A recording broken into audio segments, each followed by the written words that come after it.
Hey, what's up, everybody?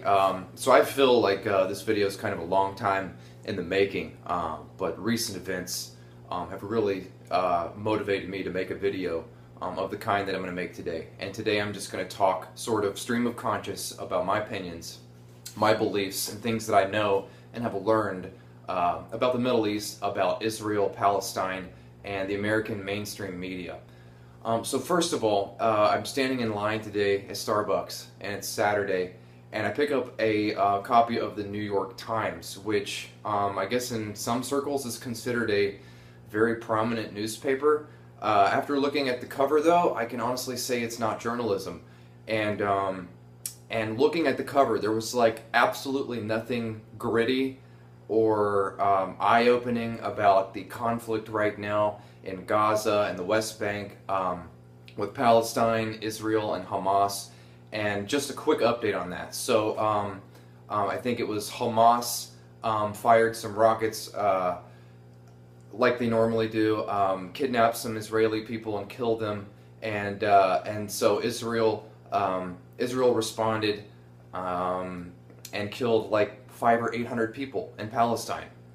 And, you know, the American mainstream media is just not reporting on it. It's just not an issue. I went to CNN.com this morning, and there was an article in there or something where I could watch of somebody singing during their rectal exam. Okay, on the cover of the New York Times were these BS stories. One of the stories was about the Pope eating in a cafeteria. This was on the front page of the New York Times, and there are like 700, 800 Palestinians dead as a result of the retaliatory attacks from Israel due to three of their Israeli kids were killed by Hamas or Palestinians. But it's just ridiculous. They're not covering that. And, you know, in my opinion, I'm trying not to judge anyone here, but killing 800 people for someone killing 3 of yours seems mathematically and astronomically disproportionate. But again, the American mainstream media is not covering this. So why is this? Well, this is why the rest of the world hates America, one of the reasons, so much. And I totally get it. Because the rest of the world sees the media bias in the United States. Our media companies are owned by, I think it's like 8 people, all right, and they don't put out negative press on Israel. They just don't do it. When an American politician is in the news and something about Israel comes up, they automatically come to Israel's defense. Okay, Israel receives I think it's $3 billion every year in foreign aid from us. It's the most any other country receives in foreign aid, other than Afghanistan, which doesn't count because, you know, Afghanistan is a country that superpower countries like to invade. Afghanistan, America, China will most likely invade it next once we withdraw. Just wait and see. But in any case, the media bias is just absurd. And the political bias is absurd. And the State of Israel, through one of their lobbying groups, it's called AIPAC, A-I-P-A-C, they are the second largest lobbying group in the United States behind the AARP, which is, of course, the American Association of Retired Persons. And, of course, these groups, they lobby our government to ensure that taxpayer dollars go to their programs. And in the case of Israel, you know, to get foreign aid and special policy looks and favors from the government for Israel. They do. They absolutely do. That's why they're lobbying our government and then getting $3 billion in aid. Now, when it comes to this bias, and it's blatantly obvious, and it's poor journalism, and it's one of the reasons why print media is dying. It's one of the reasons why mainstream media is dying.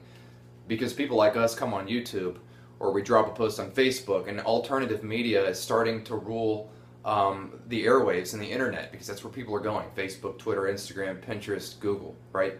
That's where people get their info these days. Nobody wants to watch CNN for 24 hours straight and still not learn anything you know, substantial or substantive. But now I do want to critique the Middle East. Okay, so the Middle East has been drawn and redrawn in terms of boundaries for the last several thousand years, but in the last 150 years, the Middle East has been drawn and redrawn so many times by foreign powers, Britain, America, I think even France. And, you know, Israel as a state, boundary-wise, didn't exist until the mid-1940s. And Palestine was just sort of like a giant field, and it wasn't very organized. And so people who believe they have some type of biblical right to the land started immigrating into the area for the sake of forming a state of Israel. And that's why they have immigrated lots of people of the Jewish faith from around the world and moved them to Israel. It was like a concerted effort that they've been trying to do for the last 100 years, since they've been sort of, I don't know what you'd call that, but moving people that they want into a land and then calling it a country. But as far as bias goes in the Middle East, I don't think that a lot of Arabs or Muslims really care. I really don't, and here's why: because Egypt doesn't want Palestinians. Israel, which is not Arab, of course, but doesn't want Palestinians. The people to the north don't want the Palestinians. And in my opinion, Hamas and all those groups that don't like Israel or the Jews, they use Palestine as sort of something to hide behind. They use them as an excuse, much like Americans use the troops as an excuse to do anything.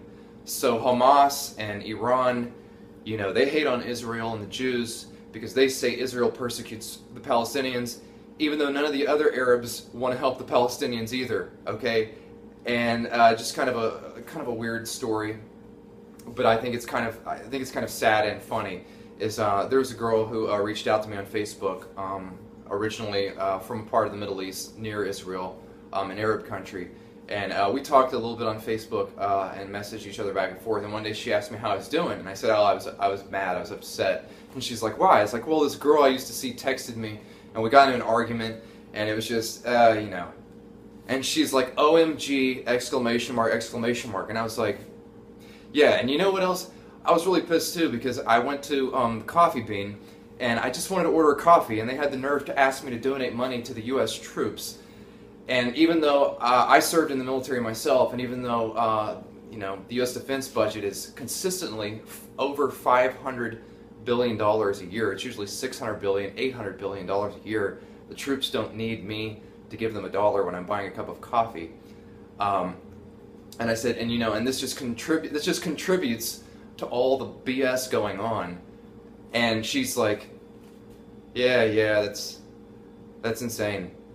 But she was more concerned about a girl texting me and me getting an argument than me basically saying, like, look, Muslim people are getting screwed over by stupid policies, and people are dying, and then they're asking me to subsidize the whole thing. Like that, like, she totally didn't even care. And I don't think a lot of Arabs care.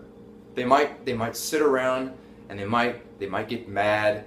They might shoot their AK-47s up into the air and wave their flags, but at the end of the day, they're not really trying to do anything about it. So, you know, it's one of those things. Like, I definitely feel for Palestinians, especially, you know, the children. They have no choice in where they were born, and they're certainly, in my opinion, getting majorly screwed over right now. Much like the Pakistani children who have no control over where they're born, getting shot by American drones, you know, because America claims it's going after terrorists or enemy combatants, but then killing families. You know, it's like there is a thing as government terrorism. There is a thing as individual and group terrorism, rogue terrorism, but there is also government terrorism. And I really feel that the American mainstream media is strongly pro-Israel, strongly pro-Jewish, to the extent that it will pretty much completely omit these major world events that are happening right now. And it's just one more reason why I won't watch mainstream news. Alright guys, well I know this video's been kind of long, 10 minutes, but you know, hopefully you got something out of it. And I just want you to know that, you know, all these events, like with terrorism and fighting these, I don't know what you want to call them, they're not really wars, but like these military actions, let me tell you how this cycle just continues to build and why this shit does not go away. Okay, so let's take a look at, say, at Central Asia or the Middle East. You have a bunch of people who are so shit poor, right, that some dude rolls into their village in a Jeep or a Humvee, or riding a super awesome camel, you know, and he's holding an AK-47, and it's probably the coolest thing that poor little kid has seen up until that point. All he's heard is that he's poor, and it's probably some Jewish person's fault, right? Because, you know, a lot of people, I think like that over there. And so he sees some guy with a machine gun, and he says, well, I want to be a part of that. So you're never going to have a shortage of people who want to sign up to be terrorists. You know, you're never going to have a shortage, just like you're never going to have a shortage of people in the Western world, people in America, people from poor areas who want to be glory hounds, who want to join the military for their own glory or for the chance to kill people. There are people like that, okay? There are people like that. And think about a poor kid in a very poor area of the United States who doesn't see much opportunity, and then all of a sudden the military recruiter shows up to his school, and dude's fit and looks good in uniform and is promising kid some money and the chance to go to college and the chance to go have some adventure and shoot some guns. And okay, tell me how many poor people are going to pass up on that opportunity. Okay, I joined the Navy, so it didn't involve a whole lot of guns, but I was definitely around some torpedoes and missiles, and kind of like the similar, you know, basically that was my reasons for joining. You're never going to have a shortage of people like that to recruit. So this shit's just going to keep going on. So yeah, there's got to be some cutting edge solutions and ideas out there that address these underlying causes, and ultimately, you know, ultimately you have to do what's best for you, because the government, the terrorist governments out there, you know, they're going to do what they do. So, you know, you really have to do what's good for you, and that's exactly what I'm trying to do. Alright, well, thanks for watching the video, and I'll see you on the next one. I hope you liked it.